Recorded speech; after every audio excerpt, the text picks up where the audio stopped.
The rain fell in relentless sheets over the border town of Laredo, Texas, the kind of rain that blurred the line between heaven's mercy and its wrath. Inside a sagging wooden shack on the far edge of town, a young woman screamed into the darkness, her voice swallowed by thunder. Her name was Eliza Mayfield, only 19, her hair plastered to her forehead and her hands gripping the blood-stained sheets as if she could anchor herself to something real.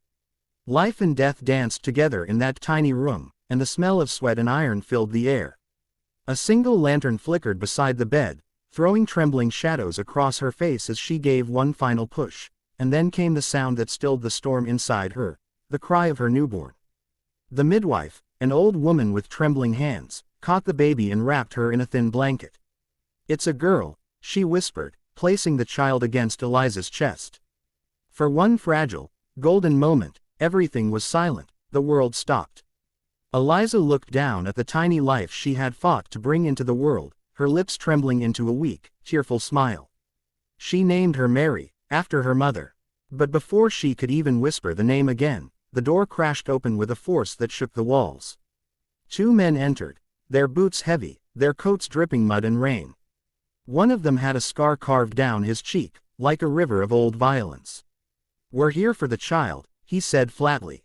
The midwife froze. Eliza's eyes widened with horror. "No, no, please," she begged, clutching the baby tighter. "She's mine. You can't take her." The scarred man dropped a small leather pouch onto the table, the clink of coins echoing through the silence. "She's been bought," he said. "By the Delgado Ranch. Orders from Mr. Delgado himself." The midwife turned away, unable to meet Eliza's eyes. The other man reached for the baby. Eliza screamed, twisting, clawing, her nails raking down his arm, but he yanked her wrist away and tore the child from her grasp. The baby wailed, the sound piercing, desperate, then disappeared into the storm as the men vanished into the night. Eliza collapsed forward, empty arms trembling, her voice shattering against the walls in a cry that would haunt every corner of that place forever. Hours passed. The midwife cleaned what little she could, but no words came. The storm outside faded into quiet, but inside Eliza, a storm was only just beginning. She lay staring at the ceiling, eyes open but lifeless, the sound of her baby's cry replaying again and again in her mind until it became part of the silence. Dawn broke in a pale wash of light across the floorboards. Eliza tried to stand, her body weak and trembling from the birth, when the sound of wagon wheels rolled up outside. The door creaked open again. The same men entered, only this time, they weren't after the baby. "The Delgado Ranch says you owe for the birth," the scarred man sneered. "And debts must be paid." Eliza barely had time to understand before rough hands grabbed her, dragging her from the bed. She screamed, kicking, but her strength was gone. They bound her wrists with coarse rope and hauled her out into the daylight. The wagon smelled of horses, hay, and rust, and the stench of hopelessness. She was thrown inside like cargo, the door slamming shut behind her. Hours later, she was hauled into the center of the marketplace, a dusty square filled with shouting men, laughter, and the clink of money. A wooden platform stood in the middle, and Eliza was forced onto it. Her bare feet trembled against the wood as her torn dress clung to her skin. The auctioneer raised his hand. "Healthy woman, 19 years of age," he called out, his voice cutting through the noise. "Strong enough for fieldwork or house service. Who'll start the bidding?" The crowd roared to life. Coins flashed in the air. Eliza's mind drifted. Her baby's face burned behind her eyes, until a single voice rose above the chaos. Deep, steady, final. The number he called out silenced the crowd. Heads turned. The auctioneer blinked, then nodded quickly.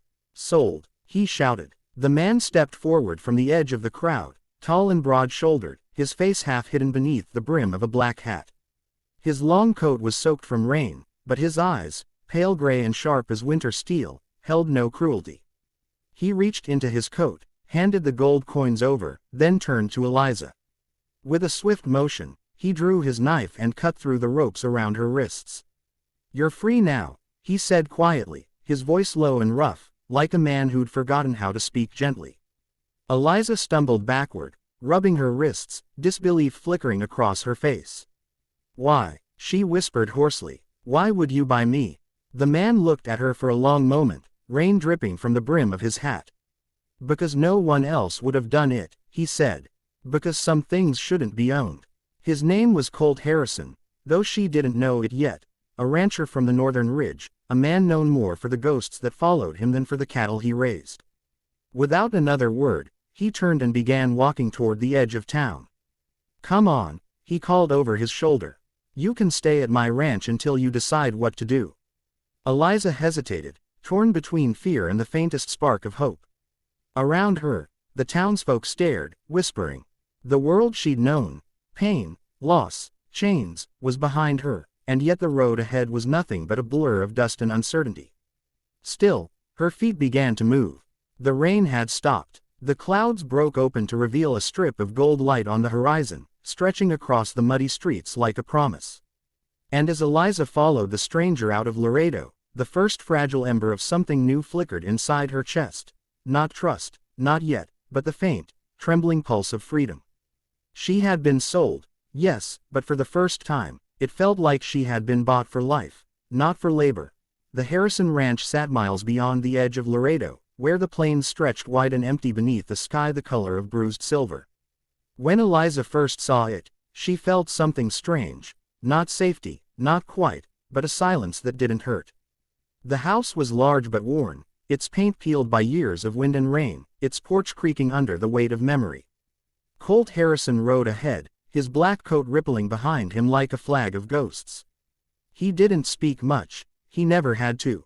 The air around him carried its own language, of loss, of purpose, of things that couldn't be undone. When he stopped his horse near the barn and helped her down, she noticed the scars across his knuckles, the way his gaze drifted to the hills as though he was forever watching something no one else could see. "You can rest in there," he said quietly, nodding toward a small room attached to the side of the house. "There's food on the table. No one here will hurt you." His voice was rough, but not unkind. Eliza hesitated at the doorway, unsure whether to thank him or run, but exhaustion won. She stepped inside and froze. The room smelled faintly of pine and smoke, with a single bed and a window that opened to sunrise. It wasn't much, but to a woman who had slept in chains, it felt like a kingdom. For days, she barely spoke. She worked the stables by morning, cleaned what little she could by noon, and sat by the fire at dusk, her eyes tracing the flames like they could erase her memories. Sometimes, she'd catch Colt watching her from across the yard, not with pity, but with something heavier, something she couldn't name. He gave her space, yet his silence was never cold. At night, she heard him pacing the porch, boots creaking against the boards, the faint clink of a flask opening and closing. Once, she saw him standing alone beneath the stars, head bowed, whispering a name she didn't recognize. There were photographs on the mantel, a woman with kind eyes and a small child beside her. Both gone, years ago, though the dust hadn't yet settled on their memory. Eliza learned from the ranch hands that Colt had lost his wife and daughter in a raid 5 winters past, when a gang known as the Riddle Boys burned half the Harrison property and left him for dead. He never spoke of it. He simply rebuilt, piece by piece, acre by acre, until the ranch stood again. But something inside him never did. One evening, while cleaning the kitchen, Eliza found a small music box tucked inside a drawer. When she wound it, a soft lullaby played, gentle, haunting, like something meant for a child. She closed her eyes, tears stinging the corners. She could almost see her baby's face, the way she had looked in that one brief moment before being stolen away. She pressed the box to her heart and whispered, "Mary." It was the first word she'd said aloud in days.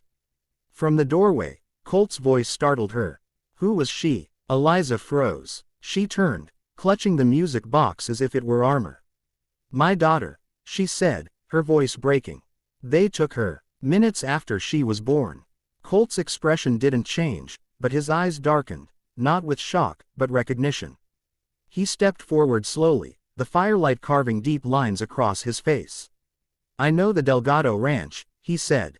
"I've heard stories about what they buy, and who they sell to." He paused, lowering his gaze. "You're not the first they've taken."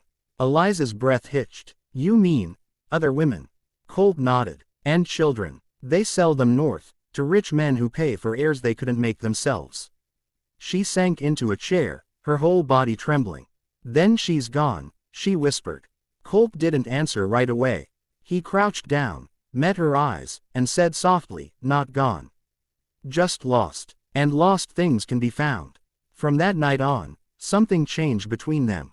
The silence became softer, almost protective. Colt taught her how to ride again, properly this time, not the way field hands were taught. He showed her how to steady a horse, how to aim a rifle, how to spot tracks in the dust. "Out here," he told her, "the world doesn't give mercy. You take it with your own hands." She listened, learned, and slowly began to breathe again. For the first time in months, she smiled. But peace, as always, doesn't stay long in a land that feeds on pain.